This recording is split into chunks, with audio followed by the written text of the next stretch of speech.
देखिए, जिस तरीके से आज सुबह सुबह पुलिस का रवैया इस जयपुर शहर में देखने को मिला, जिस तरीके से जनप्रतिनिधि अभिमन्यु पूनिया जी विधायक है चुने हुए, जिन पर पुलिस को इस तरह से कार्रवाई करने का कोई अधिकार नहीं है, जो छात्र नेता यूनिवर्सिटी का अध्यक्ष रहा है उसको जिस तरीके से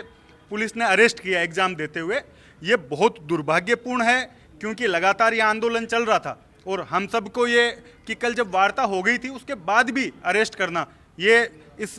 भारतीय जनता पार्टी की सरकार और पुलिस का गुंडा राज तय करता है कि किस तरीके से पुलिस के अधिकारियों ने एक बदले की भावना से ये कार्रवाई की है। और हम लोगों ने अभी पुलिस कमिश्नर साहब से वार्ता की है कि जब पुलिस कमिश्नर जोसेफ साहब जब कोई मामला होता है उसको ढंग से हैंडल करते हैं, और इनके नीचे के अधिकारी जिस तरीके से एक गुंडई की रणनीति पे एक स्टाइल में आ गए हैं, वो राजस्थान की जनता कभी बर्दाश्त नहीं करेगी। अभी इन्होंने ये कहा है कि हमने जो मुकदमे हुए थे हॉस्पिटल में, उन मुकदमों को हमने दर्ज नहीं किया है, वो मुकदमों में हमें कोई गिरफ्तारी नहीं की। 2022 में हमने गिरफ्तारी की है, लेकिन किस समय आपने गिरफ्तार किया है और क्या माहौल बनाने की आपने कोशिश की है कि पुलिस से अगर कोई आदमी भिड़ेगा उसके खिलाफ हम इस तरीके से बदले की भावना की कार्रवाई करेंगे, ये बहुत निंदनीय है। हम लोगों ने अभी प्रतिनिधिमंडल ने जाके अंदर बात करी है, सचिन पायलट जी ने भी कमिश्नर साहब को फ़ोन करके कहा है कि आप इस मामले को निपटाइए। हम इसके बाद अभी जहां निर्मल चौधरी गिरफ्तार है वहां उससे मुलाकात करेंगे और उसके बाद जो भी रणनीति हमारी रहेगी, अभिमन्यु पूनिया जी, चोपड़ा जी जो वहां आंदोलन में लगातार थे, हम सब लोग ये तय करेंगे कि आगे की आंदोलन की रणनीति क्या बनानी है। दूसरे थाने में लेके उसका अभी बता रहे हैं, कमिश्नर साहब ने कहा है कि हम लोग आपको बता रहे हैं, वहां जाके आप उससे मिल सकते हैं। तो नजरबंद का नहीं है, लेकिन गांधीनगर थाने में वो नहीं है। जी, आप लोग यूनिवर्सिटी से निकली थी कि आप एथिकली पुलिस से भिड़ते थे, एक यूनिवर्सिटी में आपने भी अपनी राजनीति की है, साथ में जो जितने हम सारे लोग जो यहाँ खड़े हैं, गाउडिया जी लोग अध्यक्ष रहे, अभिमन्यु जी रहे, चोपड़ा जी रहे, मैं खुद यूनिवर्सिटी में रहा हूँ, तो उस समय का माहौल, पुलिस भी उस समय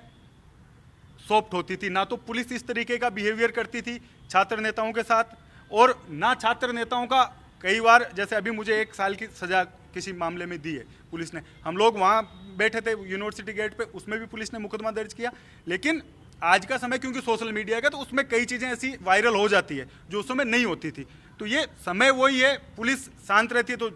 जो आंदोलनकारी शांत रहते हैं, पुलिस उग्र होती है तो आंदोलनकारी उग्र हो जाते हैं। लेकिन आपका उग्र सबका हमने देखा है और इनका भी देखा। अब वो वही कह रहा हूँ मैं कि वो समय का फर्क है, सोशल मीडिया उस समय इतना नहीं होता था तो बहुत सी चीज़ें बाहर नहीं आती थी। लेकिन बहुत बार हुआ है, हनुमान बेनीवाल जी के मामले में हम सब पे लाठियां बरसी, सब लोग चोटिल हुए जब करणी सेना ने उन पे हमला किया, उसके बाद वो आंदोलन हुआ, उसमें 22-25 लोगों पे मुकदमे दर्ज हुए। तो उस समय भी ऐसा नहीं कि पुलिस ने बर्बरता नहीं की थी, लेकिन वो समय था कि इतना लोगों के सामने नहीं आ पाता था। आज का समय है कि हर चीज़ बाहर लोगों के सामने आ जाती है। तो अचानक 3 साल दुर्भाग्यवश, और पुलिस ने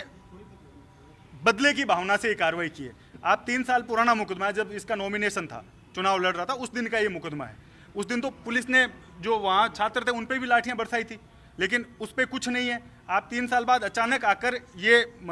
इस तरह से आप गिरफ्तारी कर रहे हो, और जो जनप्रतिनिधि है उनको भी आप नहीं समझ रहे हो कि जो जीता हुआ विधायक है, अगर फिर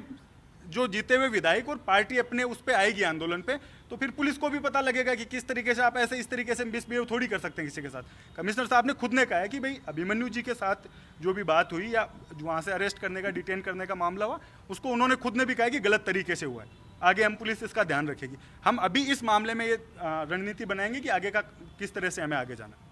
जो आज विरोध दर्ज ये करवाने आए थे कि जिस तरीके से निर्मल चौधरी को गिरफ्तार करने के लिए जो हमारे एनएसवी का पदाधिकारी था और लंबे समय से आंदोलन था 10 दिन से, उसको इस तरीके से गिरफ्तार करना और किस मामले में गिरफ्तार करने की कोशिश की गई, और राजस्थान विश्वविद्यालय में बिना परमिशन के पुलिस का जाना, सिविल में पुलिस का जाना, ऐसा क्या वो कोई डाकू अपराधी तो बड़ा था नहीं कि एक पदाधिकारी को, पार्टी के पदाधिकारी को गिरफ्तार करने के लिए इस तरीके से जाते हैं, जो कि लोकतंत्र के अंदर आवाज उठा रहा था। आवाज उठाने का हर नेता को, हर जनप्रतिनिधि को हक है।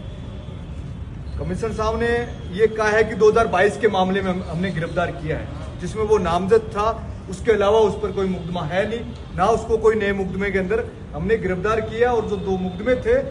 जो भी हमारे इस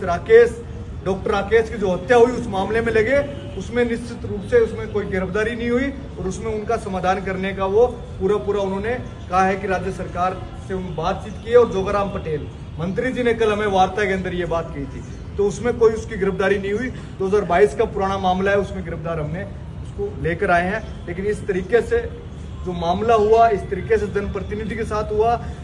अगर पुलिस